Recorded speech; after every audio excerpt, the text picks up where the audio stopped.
Welcome to podcast 43. Yes, yes, yes, yes, maybe, but yes.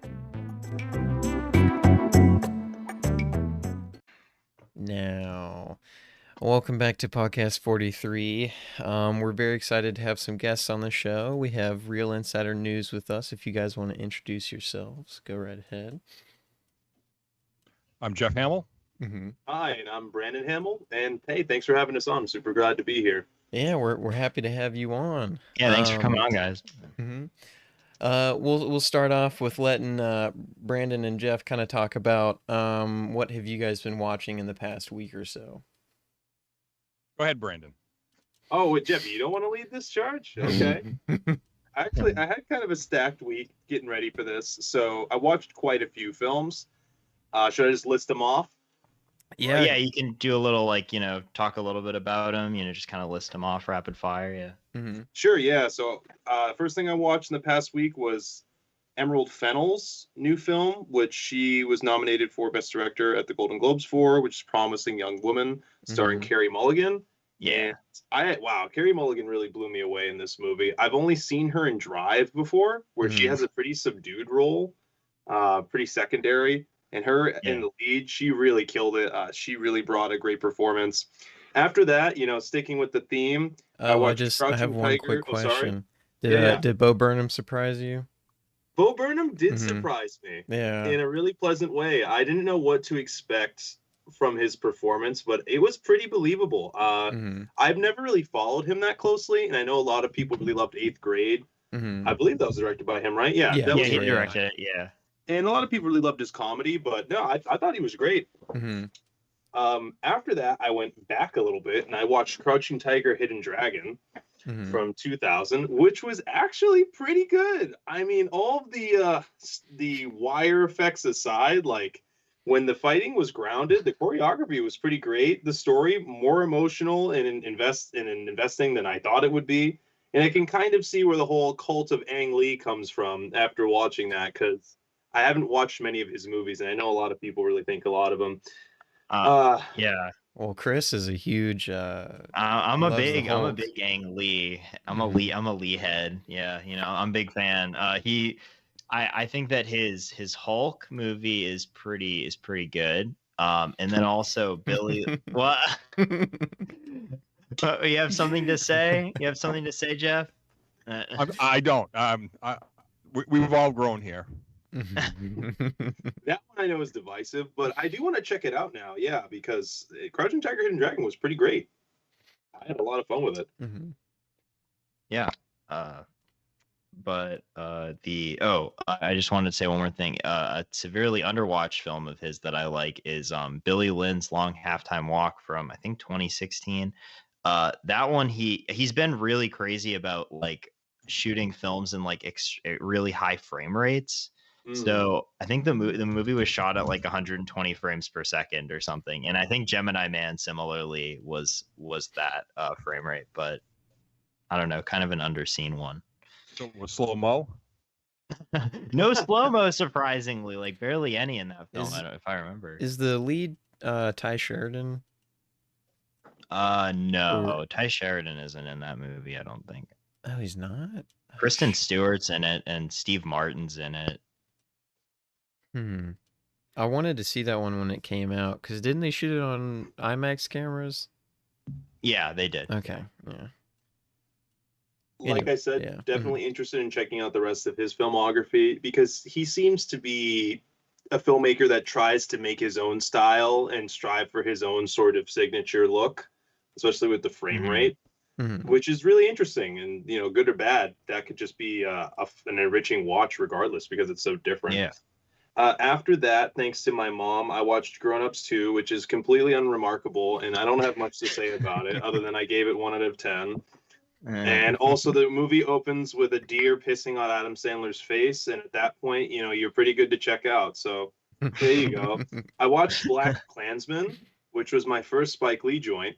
Really good. I was really into it, and I really want to watch another film by him called Bamboozled, which came out in the early 2000s. Bamboozled is pretty good, yeah. Yeah, it's been on my watch list for a while now.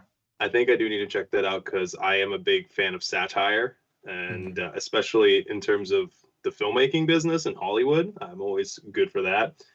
I watched. I'm going to kind of speed through these next ones because I had quite a few. I watched Superbad for the first time. Mm-hmm.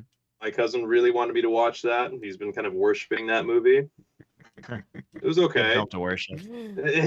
Okay. It was all right. It was definitely, comedies are hard for me. It was definitely funnier than a lot of comedies that I've seen recently. Mm-hmm. But I don't know. I'm not obsessed with it. I watched all of WandaVision, which I don't know if you want to talk about that later, or I can just give a quick thing of it now. You can was- do a quick Yeah, thing. you of it can now. do a quick Yeah. thing. Yeah. Sure, yeah. I thought WandaVision was pretty interesting. I think it's worth the watch, even if you're not really a big MCU person. You know, like I watch the MCU when it comes out, depending on the movie. A lot of them I watch. I'm not a huge fan of like 80% of them, but I think some of them are pretty decent. WandaVision was a nice change of pace for the MCU. It definitely does dip back into their format. That's what I by heard. That was the why I was last- kind of not interested because it goes back. Yeah. The last third definitely becomes more of a typical MCU movie, and I do think the last episode particularly is very weak and a bit of a flaccid ending. But overall, I think it's pretty interesting, and honestly, a good exploration of characters that were previously pretty sorely underdeveloped, despite having important roles in Infinity War. So yeah, no, I think it was fun, interesting. The sitcom parody stuff was really great and creative, and really refreshing to see from one of the biggest studios in Hollywood. I just have a question about it. So how long does the sitcom parody aspect of it go on for? Is it just like a few episodes and then it just goes back to like kind of regular and how MCU movies regularly look, kind of? So there's 9 episodes, and the first 7 are 20 minutes, and the last 2 are 50. And until the They're last 20 2 minutes episodes, long? yeah, Wow. Okay. I would have thought they would have been shooting for like the 30 to an hour type range. Sorry, I didn't mean to cut you off. Oh, no problem. Yeah. They're around 20 minutes. The first 2 are basically only sitcom parody. The third one begins to kind of toe the line. The fourth one is all about the frame story and the kind of more typical MCU narrative. And then the episodes 5 to 7 flip flop between sitcom parody and then that kind of like frame story. And then the last 2 episodes essentially drop the entire sitcom facade. Okay. And then after that, I just watched American Psycho last night, which I thought was pretty fantastic. I was really surprised by it. I think it's especially interesting because it's a movie that is, funnily enough, in a lot of dialogue with Promising Young Woman. And they kind of are 2 separate sides of the same coin. I think it's great to see a satire that tries to poke holes in the American image of success in this Wall Street businessman who's supposed to be the holy grail of business achievement. Yeah. And yet has no control over himself, his own desires, and his own reality. And Christian Bale gave a fantastic performance. I think that movie is a very intelligent satire about not only capitalism, but also the American male ego and kind of our hegemonic narrative of what it takes to be a man in the modern day. So I very much enjoyed that movie. Probably my favorite out of this past week. Well, I think I agree, and I about what you said for the most part with American Psycho, and the one thing that stands out to me every time I watch it, because I've seen it so many times, is how nobody remembers who each other is. Like everybody is always getting identities mixed up because everybody's so homogenous. As far as people go, they all have the same haircut. They all have slightly the same business cards. Nobody can tell each other apart. So then if somebody does get murdered, they don't know because everybody's the same, which is what makes it so funny that he's trying to confess that he did all these horrible things, but nobody will take him seriously because of that, because they don't know who he is. To kind of go into a more deep dive about that, since we're inviting it, and I think that movie is very interesting, I completely agree with that analysis. And I think that's a fascinating aspect of the movie, because typically you'd think with a womanizing domestic abuser, that kind of that Patrick Bateman is kind of cast around this concept, to a hyperbolic state where he murders women and he's a serial killer. It's interesting to see a character who you would expect to devalue women and to take their voice away. And there are scenes where he looks at women, he tells them, what you have, this new name. This is your new name when you're around. He completely strips them of their personality and gives them no voice.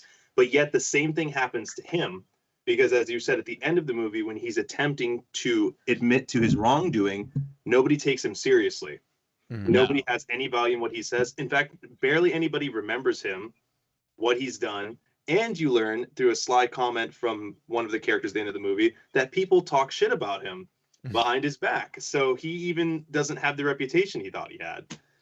So yeah, just I guess to have kind of stay brief with that, I completely agree with you, Chris, in your analysis, and I thought the movie was pretty brilliant in terms of its writing. Exactly. What would you think about the movie if it wasn't done 21 years ago? I don't think the 90s really had a large effect on the subject matter. I feel like it's pretty universal. It doesn't seem very dated. Well, yeah, it was shot in 2000, so now it's 2021. Do you think the Well, 2000. Well, I think especially what makes it interesting is that it's an adaptation of a novel written by Bret Easton Ellis in the 80s, and it's about the 80s, so it was contemporary at the time. So even for Ellis to give all these kind of insights about materialism and wealth in the 80s, and kind of when it is that time, not even somebody looking back at it, I think is pretty profound. And then on top of that, it's I think that it needs to be set in the 80s with kind of where it's going. And I don't really know if it was made now, how much different it would be, because I think it needs to be grounded in that era, really. I disagree. I think the hegemonic narrative of the successful American businessman is roughly the same, the concept that it was in the 80s, and this idea that through ruthless, unrestrained capitalism, the weak will be rooted out and the strong will reign, and their reputation will guide them to this sort of higher state within social class, and they will reign above everyone. Because the entire movie is just Patrick Bateman attempting to climb and stay at his social peak, while at the end of the day he finds out that his house is built upon pillars of sand. And I don't think that's changed much. I think it could have been set in 2021, 1980, maybe even 1960, and still had the same impact and still have the same things to say about the American businessman concept. I guess in some ways, but I also think that the 80s may be like the height of that. Yeah. The height of that type of mentality. I'm not saying that things have gotten like too much different, but like as far as like when we think of the 80s, we think of that more, that Reagan era type. Yeah. I it sure was kind of the cultural boom of that concept with Reaganomics. For sure. I personally think that if the movie wanted to go one step higher, they could have had Jared Leto do a 30 Seconds to Mars song and kind of had that be the main theme for it to kind of anchor it down a little bit. But that's just me. So actually, I think we could have given Jared Leto, a crown of thorns, and he could have done a crucifix pose. And Zack Snyder could have come in, and then he could have. This movie's finally for adults. Yeah, 20 years later. That's right. Yeah. Snyder cut of American Psycho. The creative loop that happens every 20 or 30 years. Well, Jeff, were there any movies that you wanted to talk about? Well, there's certainly movies I want to talk about. Nothing I watched this past week. I had a busy still job week. So I didn't get a chance to watch anything new. But one of the movies that I'd like to talk about for a few reasons, News of the World, that was released in December. We might save that one for the feature film discussion after the news. Okay, we'll save that. Okay. So, yeah, we'll save. I'm sorry about that. No, that's fine. Come on, Jeff. Get with the program. We didn't go Captain too Phillips. far into it. Yeah, Captain Phillips. That's topical. Yeah. The prior one, the prior Greengrass. The prior Greengrass Hanks team up film. Right. I mean, that was 2013, so that wasn't that long ago. Yeah. I mean, that one was obviously based on a true story. I mean, I'm sure there was some liberties taken, for Hanks and whoever, but at least it's something that you could, I'm sure, look up and get the real story of what happened. There's different versions. There was a version that was playing today on, I forget what channel, what network, but it was sort of it was a reenactment. So it wasn't the real Phillips or the real crew, but it certainly followed, after looking back at the real story, it certainly followed the story pretty close. Yeah. And it was, I think it was a very good movie. And I'm not a huge fan of Hanks. And I don't know if he did it entirely all the justice it deserves. But I think, being a Hollywood version, it was okay. I remember I haven't seen it since it first came out, but I remember seeing it as soon as it got on like a DVD/Blu-ray release, like a home video release. And I remember thinking that the actor who played the pirate was really good, but his name is Barked Abdi. Yeah, I thought he was really good. And I thought I think kind of the way I look at Hanks, not to spoil too much of what we're going to talk about later, but I think he's kind of like a modern day James Stewart. And I don't think he's as good, but I think he does like the similar kind of like leading man roles. Like I don't think there's a man quite like James Stewart anymore, but I think Tom Hanks would be the closest to it to me. And again, he's not as good, but Yeah. I thought he made a great Mr. Rogers. Yeah, I didn't see that. I didn't see that this one Mr. yet. Rogers movie, Yeah. but My mom's begging me to watch that one. She loved it. Yeah, I mean it's Mr. with the story of Captain Phillips, I think if there is one person that I would have liked to tell the story, it would be Greengrass, because of how I like how he shoots his films. I'm not going to go too far into it because I'll bring it up in news of the Mighty Thin Ice. Yeah, I know, but I did really appreciate the fidelity that his cinematography gave the story, and yeah, I think that everybody did a pretty decent job with reenacting a real life scenario, keeping it very tense. Yeah, I mean, it's a Hollywood picture. Sure, they're going to take their liberties, but at the end of the day, pretty good movie. Pretty overall, pretty all right movie. I agree. Haven't seen it. Heard it's good. Okay. Well, that's that. Oh, what were you going to say, Chris? Oh, nothing. I was just gonna say, that's a good endorsement. Heard through the grapevine. I didn't have a chance to see too much this week, but I got a chance to get in Escape from Alcatraz, and I know Chris has seen it. Just thought we could talk about it briefly. Chris, have you seen Rififi? I actually have never seen Rififi. Rififi that's What did you notice any similarities between Rififi and Escape from Alcatraz? Yeah, so the whole thing behind Rififi is it's a heist film, and the director's name is escaping my mind, but instead of using a score to kind of build the tension, they just use the camera. And they use camera movements and silence to kind of build all the tension, and I think it works amazingly. And I think the same idea is kind of applied to Escape from Alcatraz, because when I watch Escape from Alcatraz, I rarely ever noticed the score. And not to say that it was bad, but it kind of plays like, secondary to the filmmaking to me. It didn't try to make itself be known, if that makes sense. And so a lot of those moments where Clinton and crew are trying to pull off various little things to, help in their progress to get out of Alcatraz.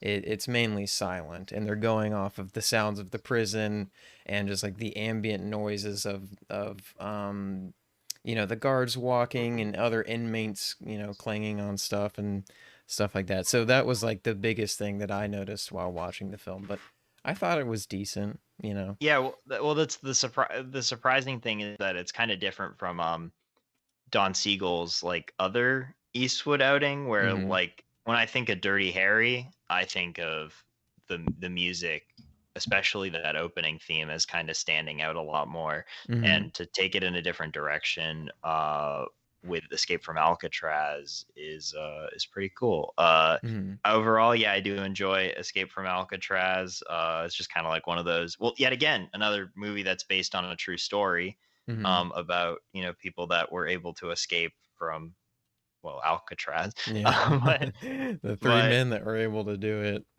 yeah, and I mean, if anybody if you like Clint Eastwood, I think you'll really like this movie, and Mhm. I really do like Clint Eastwood.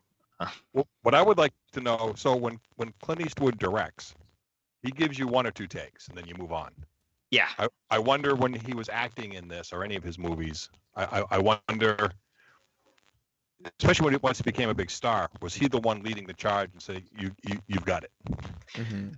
I don't know. I mean, like he definitely took a lot of inspiration from Don Siegel. Like he considers him to be like one of his like biggest like inspirations. Like actually at the end of Unforgiven, before the credits roll, he dedicates the movie to Don Siegel and Sergio Leone, and I think those may be the two biggest inspirations for like what led him to become a director, anyways, in the first place. So he may take a lot of cues from them. I'm Unforgiven still on my watch list, but this film did get me more interested in to check out more of Don Siegel's work because I've seen The Killers from a while back ago, and I enjoyed that. I really thought the cinematography was amazing. Yeah, Love that Killers. one. Yeah. Cassavetes and Reagan together in one movie. Yeah, it's quite the it's quite interesting, yeah. Uh, But Chris, were there any films that you got a chance to see over the past week?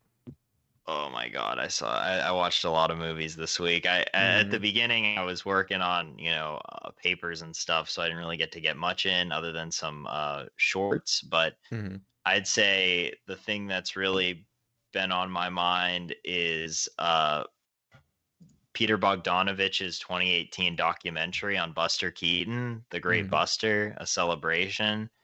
I just think it's a really great documentary just about one of the greatest comedians of all time, or as of film history. And it's just the amount of talking head interviews that they get from people, and they talk about the impact that Buster Keaton had on their lives is really, it's just so varied. It's insane. You have people like Dick Van Dyke, you have Johnny Knoxville, you have Quentin Tarantino, and so you have all these people, and they're just talking, and Bogdanovich is able to get them to just talk about like why they love Buster Keaton so much. Bill Hader, and it made me just want to watch a lot of Buster Keaton this week, so I did. I watched his older two reel comedies, and if anybody's a fan of Wakaliwood or Who Killed Captain Alex, then I'd highly recommend. Yeah, I'd highly recommend the Wakaliwood video Joker dub of the Buster Keaton short Cops, where you have the VJ Emmy from Who Killed Captain Alex talking about cops and doing his commentary, and it makes an already funny short even more funnier. And let's see what I watched Sullivan's Travels on Friday, which was a really great 40s studio picture about this director that just decides that he wants to make serious movies, and he wants to know what it's like to be a poor a poor working man, and he like dresses up like he's poor with only 10 cents in his pocket, and he decides to set out and see what that experience is, and he just kind of learns a lot about things, and why it's important to make movies that make people laugh and provide escapism, and it kind of gives him appreciation for what he does in life. But that was probably my standout film. And I guess the last thing I want to talk about is Jean-Luc Godard's Band of Outsiders, because you were bringing up heist movies, where this is kind of a heist movie, but it's a it's like, different one. yeah, it's a very different heist. different. Yeah.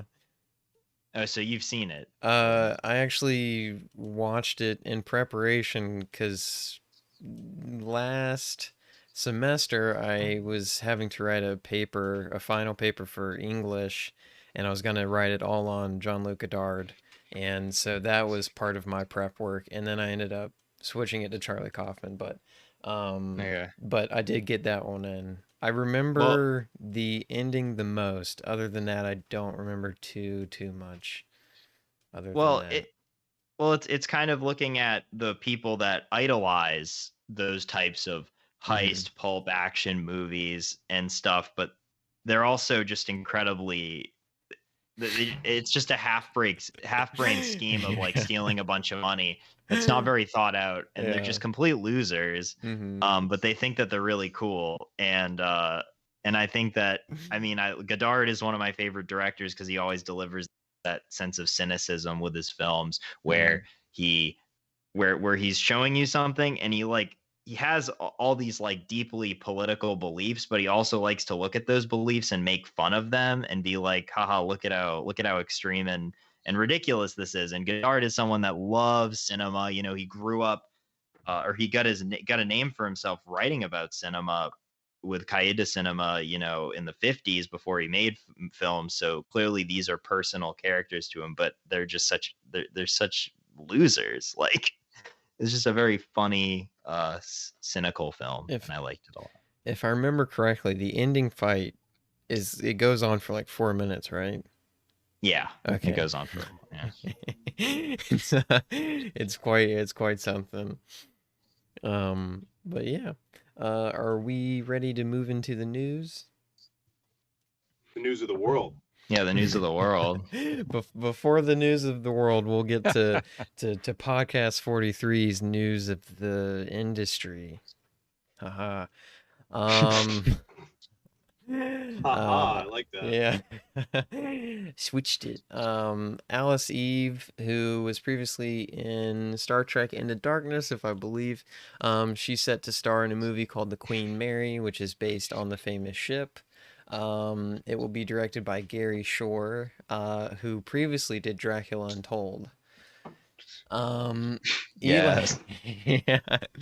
So, I mean, the ship sounds interesting. I kind of looked into it. It was like a high-end cruise vessel during World War II that would transport like a ton of celebrities. And apparently it's going to be a horror movie, so I don't really know what they're going to do with it or how they're going to go about it, but I mean, it's Gary Shore at the same time, so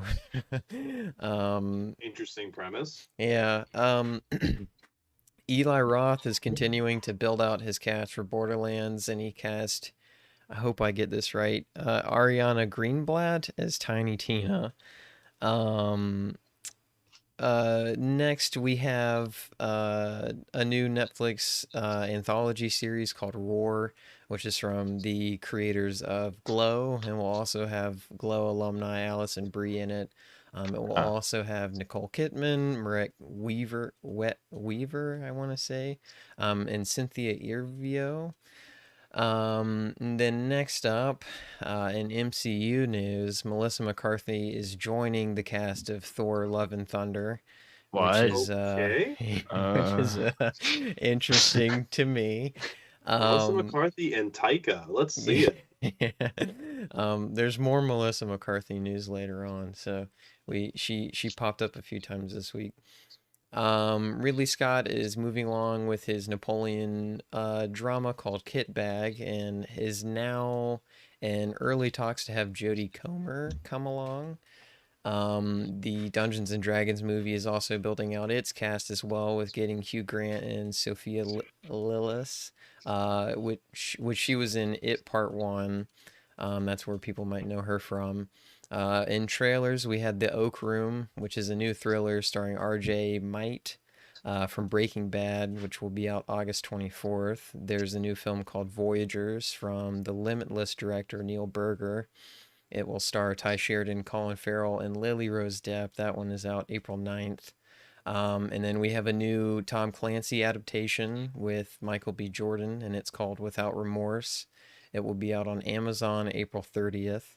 In terms of Melissa McCarthy, she is teaming up with Octavia Spencer, better known as Ma, in a new superhero comedy called Thunder Force that will be out on Netflix on April 9th. Danny Boyle. Danny Boyle is hard at work with his Sex Pistols miniseries, and new photos have just released. They look like they could be like test camera photos, or I'm forgetting what they call it. Darn, what's that called? But it just shows the band in action, I guess, the actors as the band in action. Disney is also moving forward with their live action Pinocchio film, which is being done by Robert Zemeckis, and now has added Joseph Gordon-Levitt and Cynthia Erivo to the cast. Wait, so is Joseph Gordon-Levitt gonna be Pinocchio? Yes. I hope so. I really hope so. But I feel like we hear about it every other week in terms of what the casting is like. So I don't know what to expect really from this one, because I've still yet to see The Witches. Was that his most recent, the HBO Yeah, that Max was the one that they put on HBO Max. Yeah, I want to see it, but I just haven't gotten there to it. The Russo brothers are showing no sign of slowing down after Cherry will release later this year. The road, I guess. Yeah. They are working on a movie called The Gray Man, which already has Ryan Gosling, Ana de Armas, and Chris Evans, but now is adding Billy Bob Thornton, Alfie Woodward, and Regé-Jean Page. Hope I'm getting his name right, but he was from I know we briefly talked about him. I think he just got cast in the Dungeons and Dragons movie. Wow. Yeah, so he's what's it called? Oh, damn. What's that? It doesn't matter. He's in a new Netflix show. The name is escaping me, but it's doing him wonders. Chloe Zhao's Nomadland will be moving from Hulu to Disney Plus in April, and alongside that, we'll have an even wider theatrical release starting in April. Wait, why are they putting an R-rated movie on Disney Plus? Is it because it's Fox? Is Nomadland? Well, no, but they own Hulu though. I thought that they were like. Oh, right. Forgot. My guess is that they want the traffic because awards season and everyone's going to be trying to watch it, so they'll want to put it. I mean, I get where you're coming from. I thought it was weird for them to just switch it over, because it doesn't really make too much sense to me. Because I think it would fit better in with Hulu's kind of selection. As of right now. But yeah, but I guess it's good that it's getting a wider release, I suppose, to help out some theaters. But it already is playing. And to my knowledge, I gotta see that and Minari. I really gotta see those. Yeah. Same here. Kalinda Vasquez has been signed on to write an original film, which will write an original film for the Star Trek franchise, which I guess will be the next major Star Trek motion picture that they're doing. Wait, Fulton, I just wanted to issue a correction. I think they're putting Nomadland on Disney Plus in the United Kingdom and in Ireland and Canada in April, not in America. In America, weird. It's just gonna stay on Hulu. Yeah. Actually, speaking of corrections, I needed to make one. A few weeks back, I said that Daft Punk released a short film. I was wrong. It was the last ending clip of their 2006 or 2007 film Electrama. So just wanted to issue that out there. I meant to talk about it last week, but I forgot. So yeah. Sam, sorry about that. Thank you for correcting me, Chris. No problem. It didn't specify it in the news article that I had read. Sam Taylor Johnson is working on her next new film called Rothko, and will of course have Aaron Taylor Johnson, her husband, Michael Stuhlbarg, Jared Harris, and Russell Crowe, and it's a book adaptation called, I think, The Remarkable Life of Mark Rothko or something, but it's about the artist Mark Rothko. George Clooney and Julia Roberts rom-com Ticket to Paradise has added Billy Loud. Julie Taymor, who previously did The Glorias, is working on a new film called Gun Love, which is which is a film adaptation of the book, and currently has Liv Lisa Fries to star. In terms of another adaptation, which is, but this will be a TV adaptation of Stephen King's and Peter Straub's The Talisman. It apparently is a passion project for Steven Spielberg, and he's been trying to make it for the past 25 or 35 years. He's enlisting the Duffer Brothers to help make it, and it will be on Netflix. So that's all the news for this week. All right. Well, let's get to the other news, the news of the world. All right. After this ad break. Sweet. All right. Our feature film this week is News of the World, directed by Paul Greengrass and starring Tom Hanks and Helena Zengel. And in movie 43 fashion, what did you think about Podcast News 43? I said the name of the movie that we based our podcast it is based off of. Yeah, in podcast 43 fashion. Jeff and Brandon, what did you think of News of the World? Well, Uncle, would you like to start? No, that's all right. You go ahead. Okay. Well, I will have it be known that I am quite picky. And I thought News of the World was a fairly unremarkable film. I didn't think much of it, honestly. I think if you want to watch it, stop what you're doing and go watch the Coen Brothers 2010 True Grit, because that is everything that this movie is trying to be, and then some.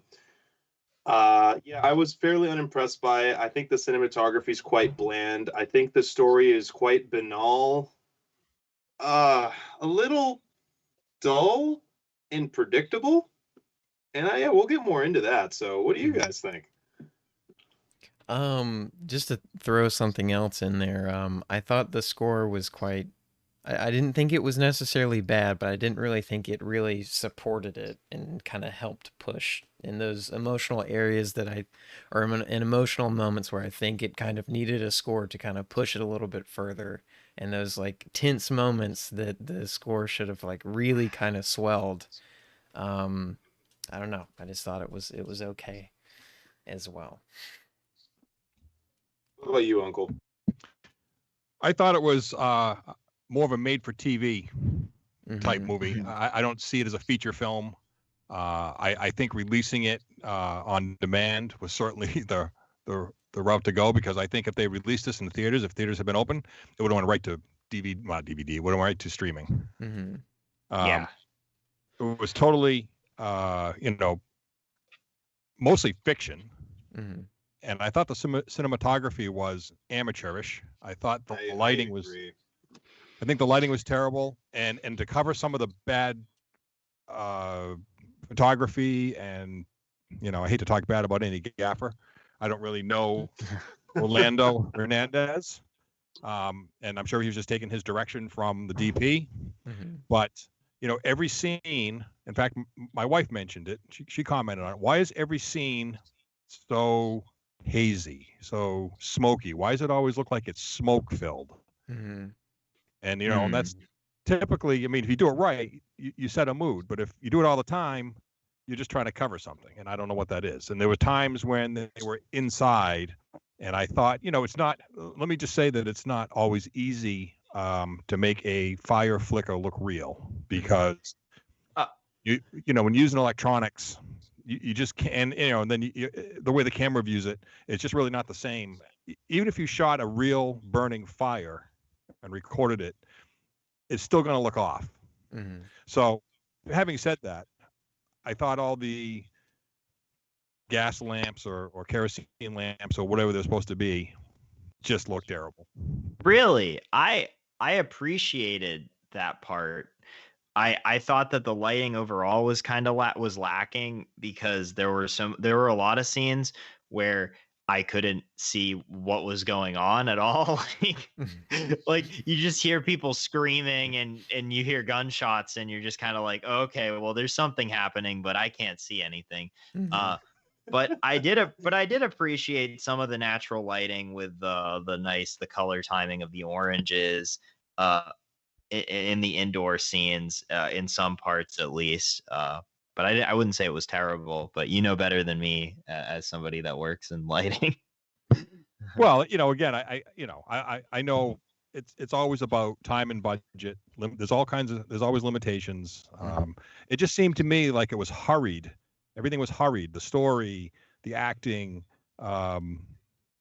everything about it was just was not a Tom Hanks level film.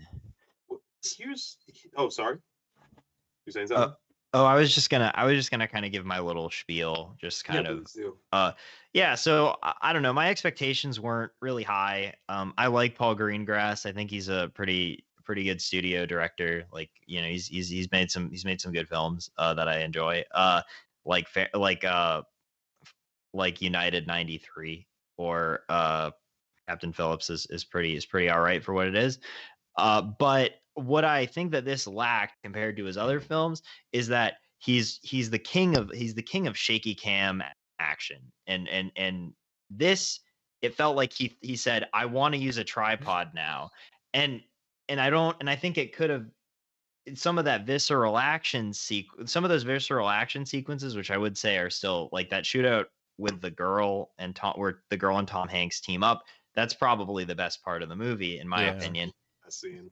But I think that he should have used the shaky cam in a Western setting, and I think he could have done something better with it. Yeah.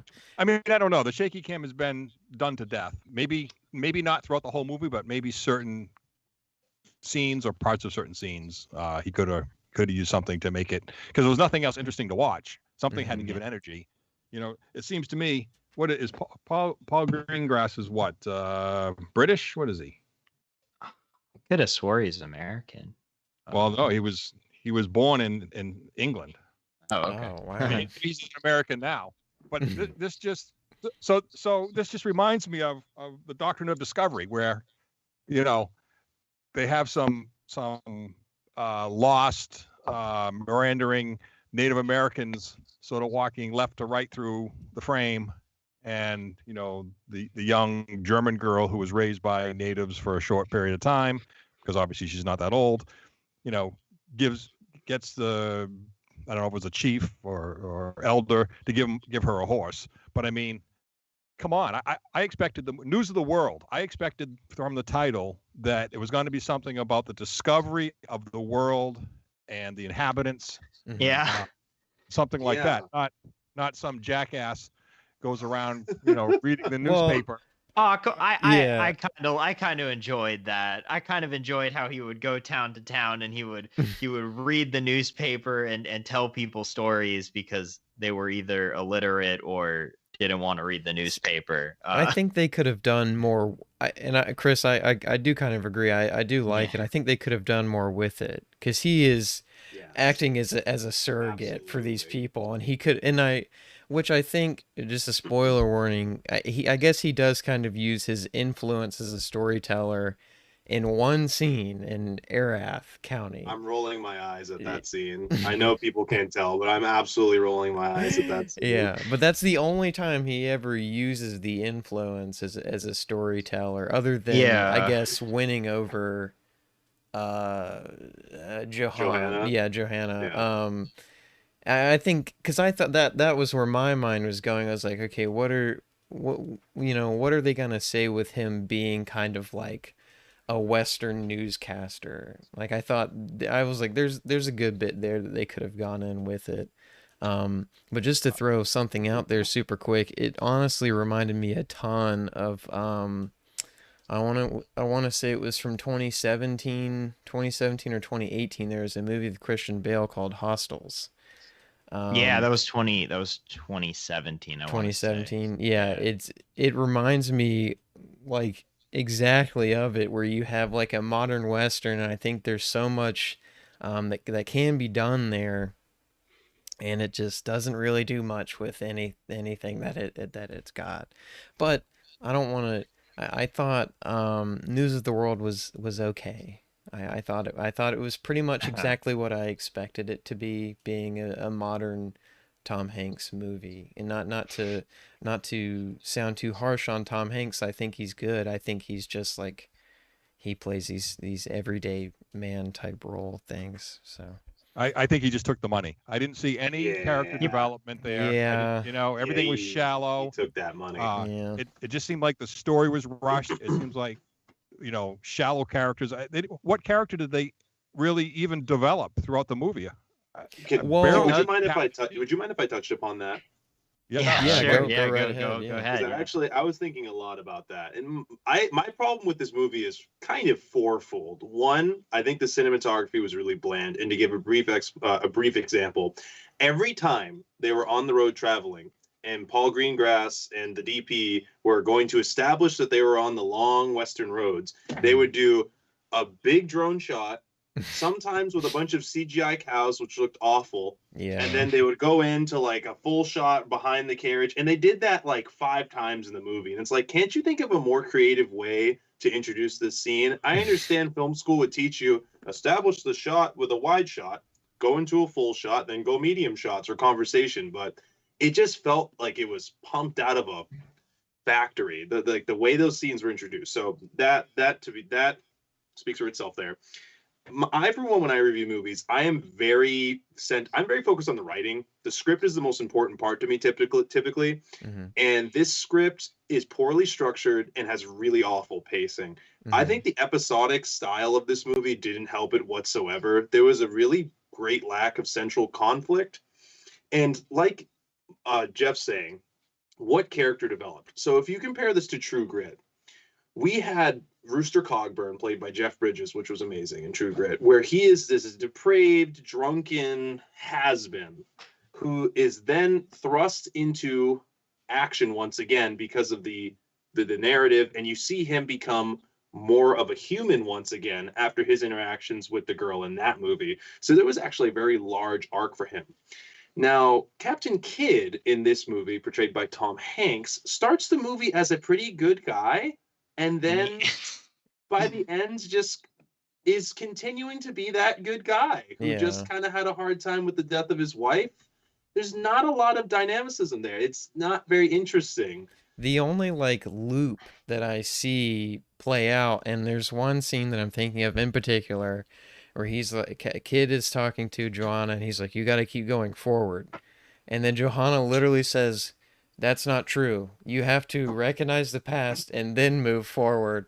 And then I was like, y'all couldn't find a better way. Yeah, you couldn't find a better way. Yeah, it was like, a big thing that a lot of people say in film is, show don't tell. And they said it, and Well, I'm not gonna expect. I mean, so when I first saw the beginning, when he comes across Johanna, because I thought of other stories where other westerns where the main character comes across I don't know, like a white character that was taken in by the Native Americans and takes over like the Native American culture and grows up with them. And so I thought of two off the top of my head: John Ford's The Searchers and Kevin Costner's Dances with Wolves. And I think that both of those movies do that a lot more justice. I mean, The Searchers I think is one of the greatest films ever made, but like I didn't have the expectation that News of the World was gonna be like that. But I don't think that it really did a lot with that. It was just kind of like, she knows how to speak English. Now she knows how to speak English. And that's pretty much it. It's just kind of a little roadblock at the beginning. I like the scene, although I don't think it's portrayed in the best way, because I don't want to harp on the CGI because I don't know the budget, but I mean the CGI wasn't very great. But I do CGI like. Boulder. Oh my Not gosh. great. I Not a think good Hank touch took. to that scene. I think Hank sucked up all the money. Yeah, I mean probably, but I like the scene where she's split between other Native Americans on one side of a river and she's on the reverse side and she's yelling at them. I like the idea behind that scene, and then it just kind of trails off there. And it like, and I also think it's weird for there's a scene between Kid, Joanna, and I'm forgetting her name, but they stop in a town and he knows this lady that runs like a bed and breakfast thing. Yeah, She yeah. was And barely in the movie, so no, I don't blame you for not knowing that. yeah, but she tells Kid, she's like, no, her name is Cicada, and he's like, no, her name is Joanna, and it's like, all right, but she's a human too. She obviously is understanding what it's, so I don't know. If she wants to be called Cicada, why don't you just, I had a problem with that too. Yeah, Yeah, it was- erasure of her culture. yeah, it's Yeah. like I know she was born German and then she was raised Native American, but obviously she's way more comfortable with being a Native American. And but I do kind of want to highlight, I thought the actress Helena, I'm forgetting her last name, but I thought she did pretty good. Zangla? Yeah. Zangla? That's something I German. thought- Helena Ziegler. Zangle. Yeah, I thought she Zingle. was pretty She good. was- Yeah. He was the star. I mean, Mm-hmm. she stole the show. Now, Yeah. I think, I think getting back to your, there she was standing on one side of the river and, her people Mm-hmm. are on the other side of the river. Well, there's no way. I mean, they could have developed so much more of that story. Oh, they Um, completely agree. they- Yeah. they would have crossed that river in a heartbeat to get Mhm. a child of their own, and they would have considered her their child at that point. I mean, Mhm. that's how accepting they were of outsiders. This Indian blood, quantum stuff doesn't really exist. I mean, it does now, but that was later on. That was the white man. Mhm. But anyway, that story, that part of the story, and that's why I was so disappointed. News of the World. All right, you have this Indian girl. All right, she's German, but she was raised native. Mhm. And there's virtually, other than talking about what her damn name is, Yeah, there's nothing. and seeing a line of Native Americans walking through a dust storm, there's Mhm. no tie. I hated the And- way they dealt with the Native Americans. I mean, the Western genre it has been heavily exploiting Native Americans ever since its inception, having them as brainless savages that are merely fodder for the main character to shoot. And a lot of films that Westerns still don't contend with that at all. And this movie is really strange because, like you said, I remember I was watching it on Amazon, and Amazon gives you little trivia whenever you pause. Mhm. And after she said her name was Cicada, I noticed that she was credited as Johanna. And I was wondering to myself, why the hell is she credited as Johanna? Her name's Cicada. She was raised as Cicada. Yeah. Why Yeah. would it be her German name? That makes no sense. Well, I guess And oh, sorry. I was gonna say. No, you can finish your point. First. Well, I'll finish up quickly. I hate the way, I should say, they portrayed Native Americans as this mystical force that ebbs and flows in the background, and then like a ghost or something appears out of the dust storm to hand them a horse, and then just walks off. I guess like I no did think that was interaction. Yeah, I odd. was like, Like, what are was the these point not of the dust people? storm? Like, Did Just the Native a Americans last- summon it with their yeah. native magic? Like it's such horseshit, honestly. I mean, these are people that are being oppressed. Frankly, their story way more interesting than whatever happens in the movie. And just like how could you be so tactless with a story about a Native American a girl who lived through Native American culture, especially because all of the Native American culture for the most part in the movie is just shown to be savagery that they must work out of the little girl. Like you don't get any sort of bonus that she might know, like her maybe being more resourceful with nature because of how their culture operates compared to American culture. No, Mhm. it's just haha, it's funny, she eats with her hands. Oh And my it's goodness, it's what a weird weird because they girl. even hammer Yeah. down harder in it in the third act when she goes back to her family, and they keep calling her crazy, and then they just tie her up outside. yeah. Oh, there was You this one know. quote. There was this one So quote predictable. There Yeah. was this one quote that I wrote down that her aunt said when Tom Hanks returns her back to her aunt and her uncle, or Mhm. brings her to her aunt and her uncle. She goes, "Who knows what they will have taught? Who knows what they will have taught her?" talking about the Right. Native American. I mean, and like, yes, like that would be an ignorant comment that somebody would have said at the time. But the Mhm. thing that confused me was Tom Hanks is portrayed as like this guy that is kind of more ahead of the times. He knows, like, he clearly knows, like, oh, like, you know, slavery was bad and like all this Mhm. other stuff, like, because and so yet at the same time he isn't willing to be like, no, you have to like you can keep your name as Cicada, you have Yeah. to change it to Johanna. So it's kind of weird. And in those He was going- moments, yeah. Oh, sorry, Jeff. When he was going around giving the news, there's barely a mention. I mean, I think in the last scene with both of them, she was standing next to him or off to the side on stage. But like that was a prime opportunity in the storyline to say, let me introduce Cicada. Cicada, Yeah. you know, and give a little blurb, you know, that's news. Yeah. That's the new. To build off that point and to continue off Chris's too, every time that her name is brought up, he never defends her either. Like, I don't know. It's a weird little kind of thing that they did with it. I don't know really It's kind of a why. reflection of how they've treated him all along. Yeah. And here's Yeah. the worst part. This movie was shot on the first ever Native American owned production studio. Yeah. Oh, yeah. Camel Rock Studios. I mean, It is. hello, you just disrespected the people whose studio is making your damn movie. It's so politically tone deaf to say, well, in order to interact with Native American society and make it palatable for the American audience, we must have it be a white girl. It's like, okay, it's like, isn't there Native American? Well, not do anything. Like, I don't know. I mean, so John Ford is, you know, somebody that definitely had to reckon with his portrayal of Native Americans at the end of his career. His last movie is kind of an apology for that, Cheyenne Autumn.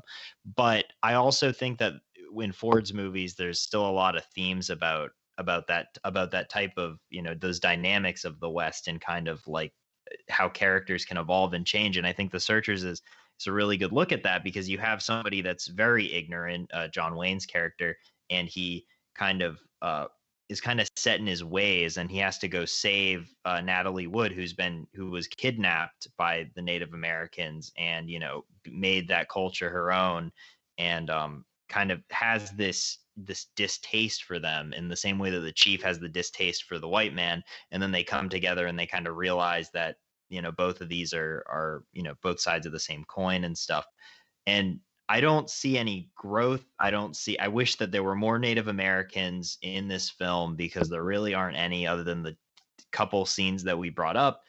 It's just Tom Hanks going across Texas, and it's fine. Like, I think I liked it more than, I don't know. I think I enjoyed it. I'm not saying that I'd ever watch it again, but I think for what it was, it was. I don't know if I it was will. Well, you're forgetting, it's Tom going across Texas, and then random people give him a random reason they pull out of their ass for him to shoot them, and then the movie goes on. Yeah, That was Well, quite I mean, the that- weird that- scene with that the three action scene dudes. that action scene was the highlight for me. I Mhm. mean, it doesn't make a lot of sense, you know, but No. but Tom Hanks and the girl and Johanna at Cicada both team up and they take down these guys. The CGI boulder was pretty bad. But other than that, I thought do that like was the good. 10-cent like buckshot shotgun thing that they did. Yeah. I thought that was kind of cool. I thought that was That was pretty probably creative. the only authentic piece of history in the whole movie. Yeah. Thank you, Kimo-san. Yeah, the thing with the thing with the second act of that movie that really gets my gears grinding. There was a is- second act. There was, yeah, it was kind of crazy how it went by. The what was the county called? That like city state they arrive in? Oh, Arath County. Erath County. Mhm. That is such an interesting setting.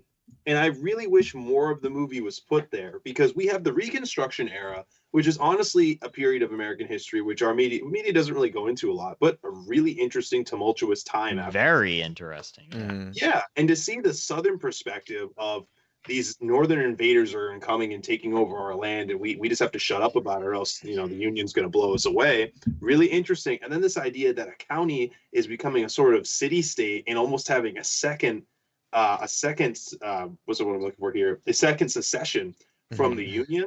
All really interesting, but they just blow through it to have this really poorly paced revolution scene. It's like the one time that he actually does something good.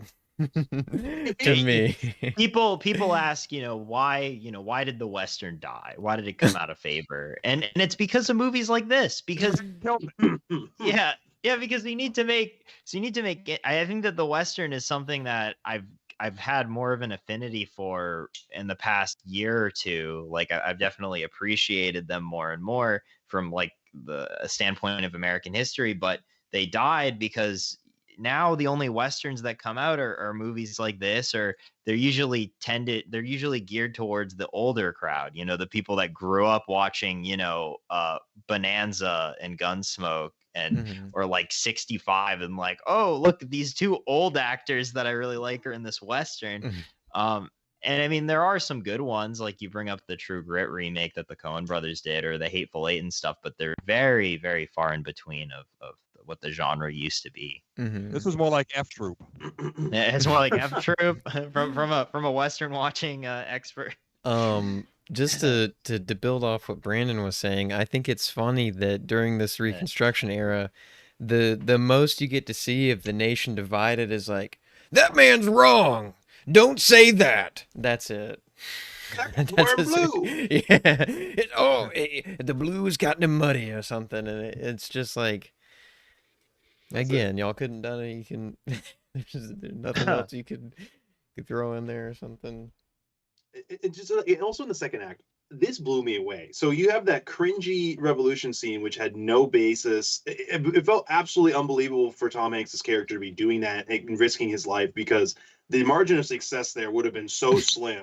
There's no reason that anybody would go like, I just want this guy to shoot me. Yeah, I'm just going to blatantly disregard him after he's already threatened my life. Yeah. And then the thing that really blew me away was, for the audience listening, there is a character he's kind of portrayed as simple and pushed around by the Farley tycoon. So there's this guy named Farley who I guess owns a buffalo business, like pelts or whatever, and he's kind of taken over this whole county, and he's essentially a dictator. And in the beginning of that act, the characters meet this guy. I think his name was John, and they go, "Oh, you have any family?" And John goes, "Well, ever since my brother Tommy died." And then they go, "How'd Tommy die?" And he's like, "Well, Mr. Farley shot him." And then one of the other characters is like, "Yeah, he had a loud mouth." And you can see John's just like, "Well, yeah, they kind of bully me." So then, Tom Hanks is in peril, and then John comes out of the woodwork and saves him. And then John hitches up with them, which I thought, okay, that's interesting. I guess they have a new party member. And then, like 2 minutes later, he leaves, and he's like, jump fast enough. Yeah. He's like, "Gee, mister, I sure do love reading. See you never." And it's like, why were you even in the movie? Yeah, well, he's like, I thought it was. Can I come with you? Tom Hanks is like, railroads that way. Don't let the door hit you with a good Lord's Yeah. And then he just kind of like wanders off to the right of the screen, and you never even see the railroad. But no nothing, just like no direction, no weapon, no water, no food. Yeah, he's like, he gives him his gun. Yeah, he's the like, second person to do that to Tom Hanks. Craft service now. I wrote down in that section of the movie, I said, if this character never comes up again, that's just truly amazing. And he never did. To be a film that's that has so many characters say, hey, that part's really dangerous, or hey, like right here is really dangerous. They're very free willing, just throwing their pistols at Tom Hanks for it to be such a dangerous, like, I don't know. I thought that was thinking back on it now, I just think there's some scenes that are just like so goofy to me. Like while I agree the action, the Boulder kind of set piece thing that they do, I think that is a highlight of the film, but I think the setup is just kind of funny. Like they're like, oh yeah, what are you doing with that girl? We want that girl. And Tom Hanks is like, listen, man, back off. And then they arrest him. Him and his troops immediately get out of prison or jail or whatever. They track down and Tom Hanks and the girl. Yeah, they run after him like immediately. And I just think it's because like you see Tom Hanks like whipping the horses and he's looking back and you can see him coming just as fast. Like it's just so like you can just hear the grind, the gears grinding in the screenwriter's head in that scene. They're like, well, we're like 40 minutes, we're like half an hour in, and he hasn't shot anybody. It's just like, well, some pedophile rapist has come out of town, and they're like, we're gonna rape that girl. And it's like, what? And it's like, yeah, like wait. And then the guy's like, I'm gonna get you. I just met you, and there's no tension here, but I'm gonna go get you. Yeah. You're gonna shoot me in 5 minutes because it's gonna be a great gunfight for no reason. And the crazy thing is that the officers hear him make these threats. They're literally taking him to jail, and he's like, you know what? I'm going to get you as soon as I get out of here. And they immediately release, which I don't know specifically how the officer, whatever police system worked in that county, because he said that they were getting written up. So I don't know if it was just a write-up or if they were putting him in jail. But you think they'd want to hold on to him long enough to where he wouldn't be a danger. But I don't know. Maybe I'm looking a little bit too much into it. Going back a little bit in a few scenes when they're walking, I guess it's right around the same time as the dust storm. And the natives walk by. They get forced, but I don't know for what. Yeah. Like they could have taken some time there and developed a little bit of the girl's character. Like, how did she find the cabin? Like, oh yeah, she just like knew. I guess. Your Native American powers, Uncle. I know, but where's the so weird?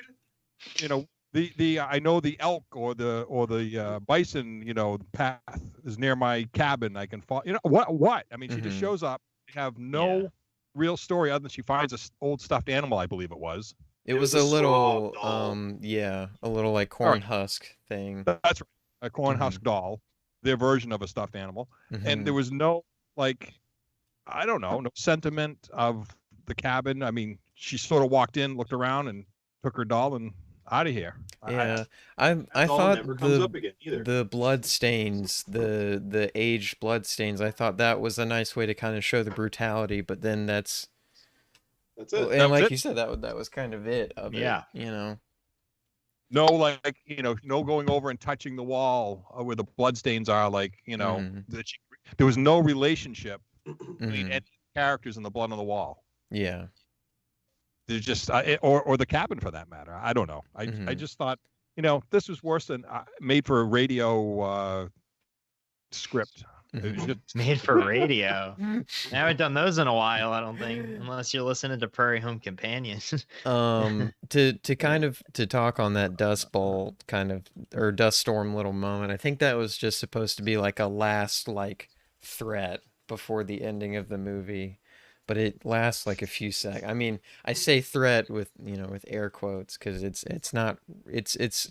I thought it was gonna work where he tripped over her and he found her, but it just kind of immediately, again, like some of the things that happen in this movie, they just kind of immediately dissipate throughout. So I think the editing suite and said, you know what? These scenes just don't cut together. We need something here. Yeah. That is true. Yeah. Wait, so I'm confused about the timeline with his wife though. So he knew that did he know that his wife was his dead? wife died during the war. Yeah, okay. He got the letter. He just never went. World. That news of the world. Your wife is dead. You'd think he wouldn't want to go into a business that kind of destroyed his, I don't know. Well, I guess he didn't learn about it in the newspaper, but he got a letter. You were saying, Brandon? He shows up at his house, right? Walks in. What are there? Sheets covering a few pieces of furniture. Yeah. The place is wide open. He knows he knows exactly where she's buried. It looks like a private cemetery. Like there was 2-3 headstones. He takes his wedding ring off. It's like, okay, well, that's not. Someone's going to just steal that.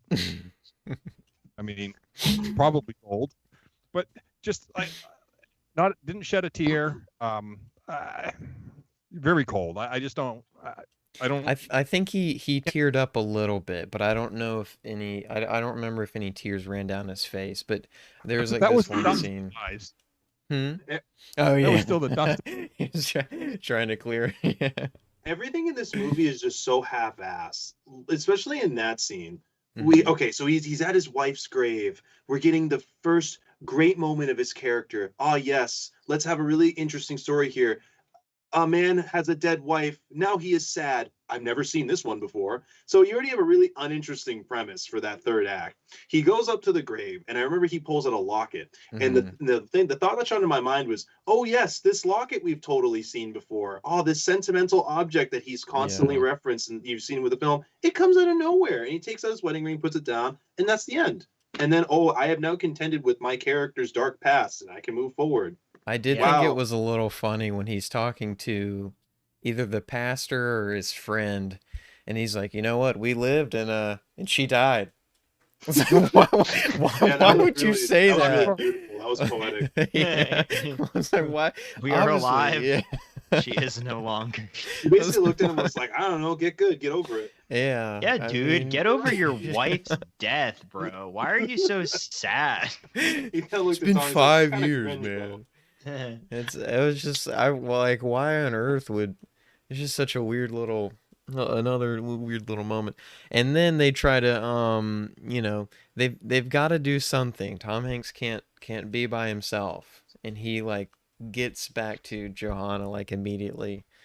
But So, I like, know tired. one thing we wanted to talk about was the trailer. And Oh, did you guys want yes. to talk about the trailer really quick? Yeah, what did you think of the trailer? I thought it's all the action highlights of the film, and it honestly would ruin the film if you watched it. If you have any interest in this movie, do not watch the trailer. And Jeff, I know you kind of talked about it maybe being misleading, or well, not maybe. I mean, it is misleading, but yeah. If you have any interest in this movie, don't watch it and watch True Grit by Joel and Ethan Coen.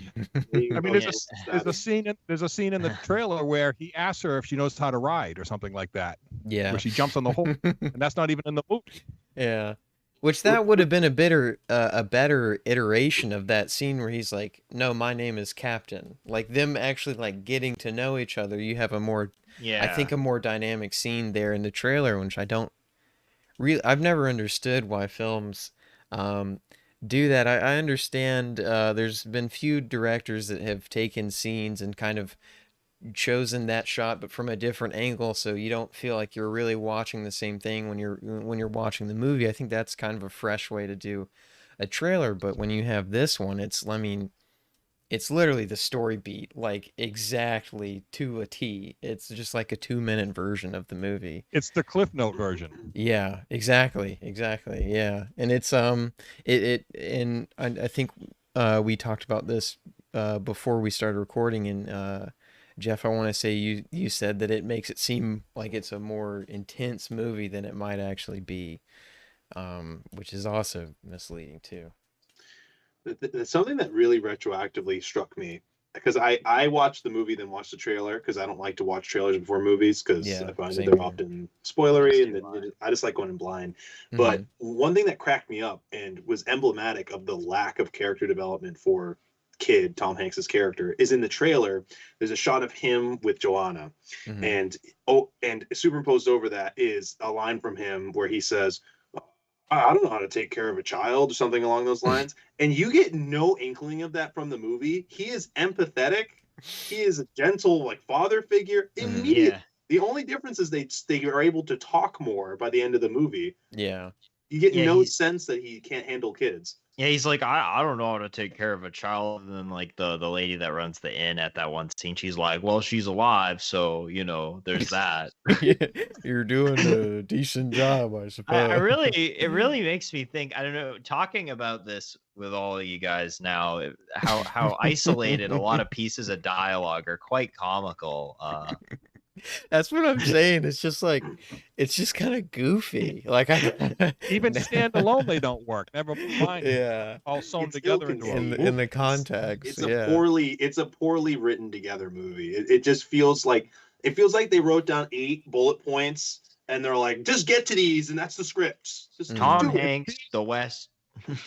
It feels like a school assignment. You're in the classroom. There's 20 students. Everybody write a piece, and we'll make a movie out of it. And Tom Hanks is the star. Yeah, and Cowboy shoot shoot. Yeah. Also, the editing was.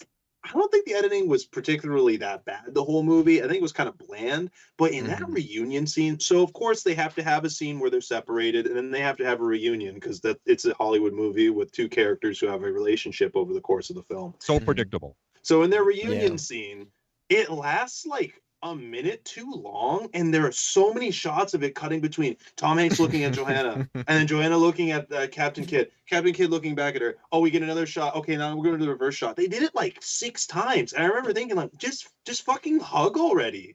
I know what's gonna happen. I thought the German father was gonna like shoot him because he grabs the gun like immediately, and he just kind of like sits there on the side of the screen like the whole time, and it's like, is he gonna do so? And then like and then he just like does a nod at Captain Kidd, and Captain Kidd does like a thumbs up. And he's like, I got this. Yeah, I'm gonna call DCF if you take that girl. Yeah, it's I wanted to talk about especially how the film looked. I mean, you know, me and Fulton tend to talk ad nauseum about how much we aren't super big fans of digital photography. Oh my god.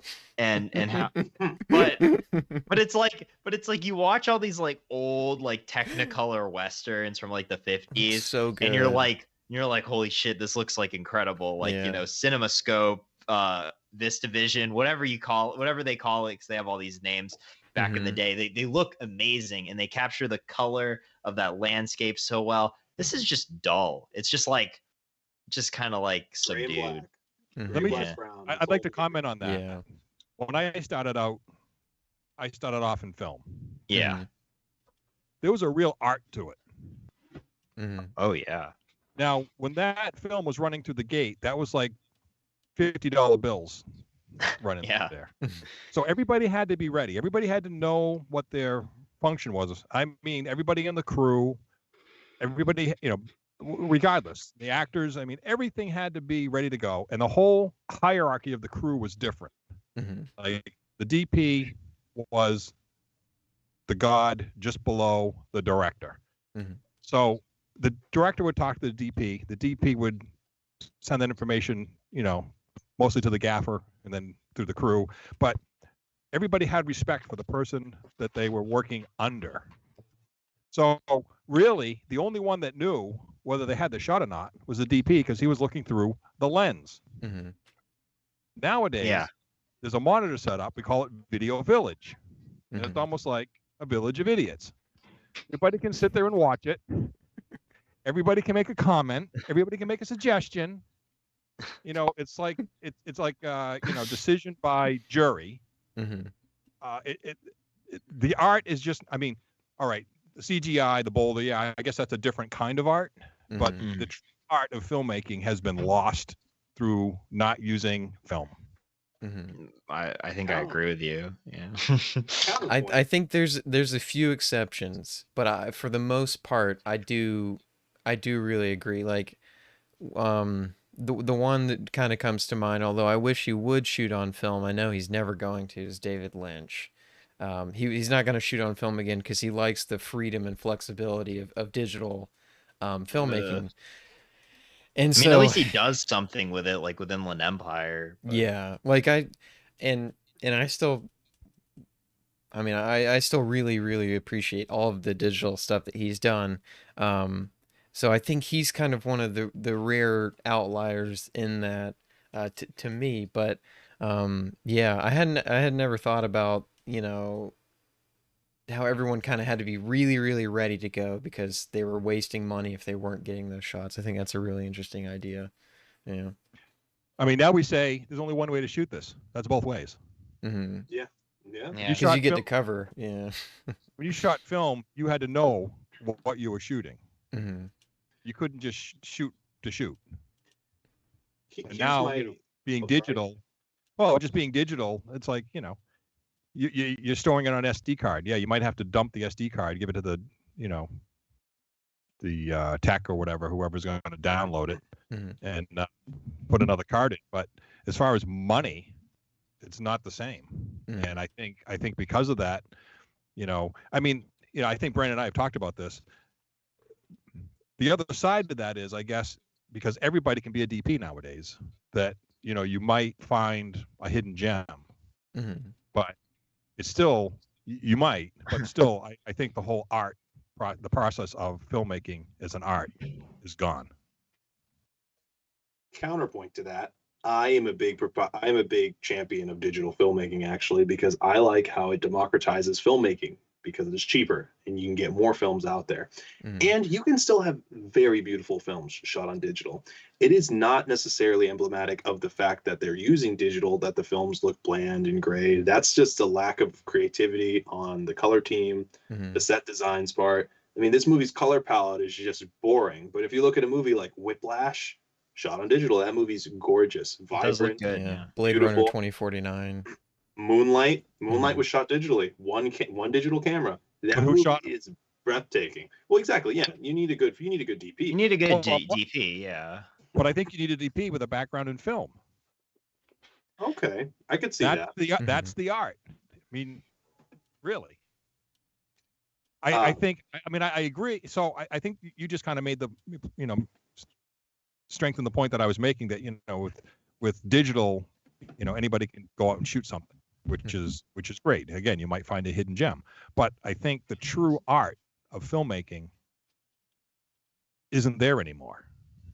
So you might find that hidden gem, but can you imagine if that hidden gem could do his or her project with the same art as film making, but on a digital scale? I think a lot of the DPs nowadays, the hot shots for the most part are most likely, now I have no statistics to back this up, but my guess is they're post film. That would be an interesting kind of study to go through. I see them come. I see film also kind of coming back too. I think more people seem to be working with it than I think when digital first came out and it kind of blew up, and it's a lot cheaper, of course, people like to flock to that. But it seems, at least to me, that other people tend to be going back to digital, just based on what I've seen. Yet again, I Like don't have Sam statistics. Levinson, right? Like Sam Levinson, beautiful director of Malcolm and Marie. Yeah. Yeah. I'd rather have quantity over quality. Quality over quantity. Nowadays, it seems to be the studios, especially, maybe it's because of COVID. I blame this movie on COVID, because they're more concerned about wearing your mask and staying 6 feet apart and washing your hands and all that stuff than making a damn movie. Well, I think just for the time period, we gotta stay a little safe. But I know Yeah, that I definitely think we have to stay safe. yeah. But Chris, I do agree with you. I do think people are going back. I was just throwing the Sam Levinson thing in as a Well, because if a farce. talentless hack like Sam Levinson can shoot on film, then everyone should be able to. That's Talentless hack. He's got that euphoria high going on for him at the moment. But Now, I didn't see Malcolm and Marie, but I heard rave reviews. really. No, I'm kidding. I heard it was. oh, okay. Okay, all right. we had It's like, paid, yeah, paid on. that's give news it- of the give a world good to me. review, Yeah. With shoot, what was I gonna say? I'm interested to see to kind of build off of what we were talking about with COVID filmmaking at the moment. I'm interested to see how like a major motion picture like the next Mission Impossible is kind of. I wonder how it's going to be made, what the behind the scenes process was on that, knowing that it's kind of had a long tumultuous shoot. Well, you can see that clip on YouTube of Tom Cruise yelling at the crew, and then Yeah. then you see a couple of clips later where he's standing there talking to whoever I can't remember who the actress was, and they both had chin diapers on, so they weren't even covering their mouths, but yet he was yelling at the whole crew for not complying with COVID, whatever. And I can tell you from experience, and I was concerned about this. And it certainly happened. The first few jobs I worked on, commercials, under the COVID guidelines, it all became about the guidelines. Wearing your mask, staying away, one entrance in, a separate entrance out. You can only have so many people on set at a time. Putting up plexiglass barriers or whatever barriers that you had that you could put up.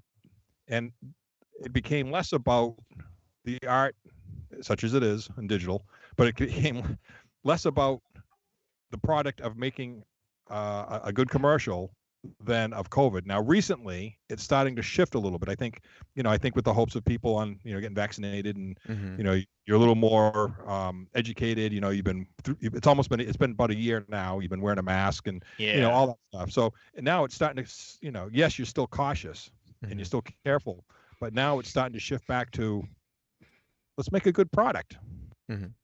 Yeah. And let's make some movies. That's all we can hope for, that the vaccine comes and helps in the way that it should. And Tom Hanks was one of the first high-profile people to actually get COVID. Actually, in Australia. Yeah, in Australia. Well, it was actually not related to filmmaking. Oddly enough, he went for a stanky leg competition. So unfortunately, that's the way it happened. Yeah. So if you wanted to have a guest on to talk about movie making during COVID, you should talk to Jeff Dan. Oh, that'd be amazing. Yeah. Yeah, I would definitely like to talk to him. He's currently the rigging gaffer on Dynasty, which he knows is just TV, but it's a steady job with a paycheck and a schedule. But he has experience working down in Atlanta and around that area on feature films, with the COVID protocol. All right. Interesting. Now the only question would be how much he could actually disclose. You sign a non-disclosure. I mean, how much he could actually talk about. He could probably give you general info. Yeah. Not specific, but still, it would be good. That's more than me and Chris have at the moment, because we're just bystanders. We got squat. Yeah. So is there anything else people want to say about News of the World before we end the episode? You guys want to give it a rating out of 10? We usually just, Oh no. Whoa. Is Chris okay? And that's what he thought of the movie. Okay, he's back. Yeah, I'm back. I don't know what happened, but I usually just like to give it a recommend or a recommend or a not recommend. Yeah. Okay, so let's do that then. All right. Well, I don't know. I guess I'd say it's a soft recommend. But there's just other things to watch. It's not great. I think there's just many other better westerns, but if you really like Tom Hanks that much, then maybe you'll get something out of this. What do you think, Fulton? Honestly, the more and more I think about it, I think if I rewatched it, I might find it to be pretty funny. So I might. It's not a big. So I'm with Chris, where it's a slight. Like as much as I might not love it, I don't think it's like the worst thing I've ever seen. Like I don't think it's a terrible one, but it's also not. It's not particularly. It's not a Field in England. Yeah. Oh yeah. It's more enjoyable than Field in England. But so I might rewatch this one. If I want to, might be a little funny. But what about you, Uncle Jeff? It's 2 hours of your life you'll never get back. Don't do it. Short and sweet. I like that. Yeah. I'll have to say, don't recommend.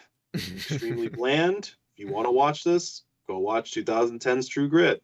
Or watch Unforgiven. Honestly, it's on HBO Max right now. It's one of Eastwood's best films. It really respects the Western as a genre and everything about it a lot more than this does. So that's really actually watch anything else. Yeah, really. Yeah, seriously. Yeah, watch The Searchers. What was that, Jeff? Paint dry. Yeah. Oh. Wow. But yeah. So thank you for coming on, guys. Did y'all want to plug your podcast really quick? Yeah, plug your podcast, please. Yeah. Sure. If you guys want to get some insider news on the industry, real insider news, come check out our podcast, Real Insider News, and that is spelled REEL because we're so clever. And on that podcast, Jeff and I, a good uncle and nephew duo. Jeff has been a gaffer in the industry for over 35 years, and we give the news, much similar to you guys, and we interview industry professionals. Like on our next episode, we have on the manager of a prop department based in Worcester, Mass, called Westerman Props, and he gives us the spiel about what it's like to run a prop company, which was a lot of fun. Mm-hmm. Cool. So very cool. You can find us on Spotify, iTunes, basically anywhere you get your podcasts. So check us out. I'd like to thank you guys for having us on. We really enjoyed it. Yeah, it was a pleasure. It was a really good episode. Yeah. And before we end, Fulton, do you want to introduce what our movie is going to be next week? Is this our Rob Zombie, right? Yeah. Okay. Yeah. All right.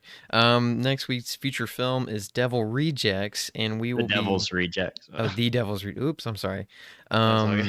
And our guest is Chris. Our guest is Joseph Shin and Nathan Alligood, two people that are really into Rob Zombie movies. So Rob Zombie is somebody that I find very fascinating, and I would love to hear what they have to say about it because they've seen all of his movies. So. And for people who might want to get a little excited, Chris recently showed me this awesome song called Dragula by Rob Zombie. Give that one a listen. Yeah, give it a listen. All right. Well, I hope everyone is safe, and we will see y'all soon. Yeah, you guys have a good one. Stay wavy. All righty.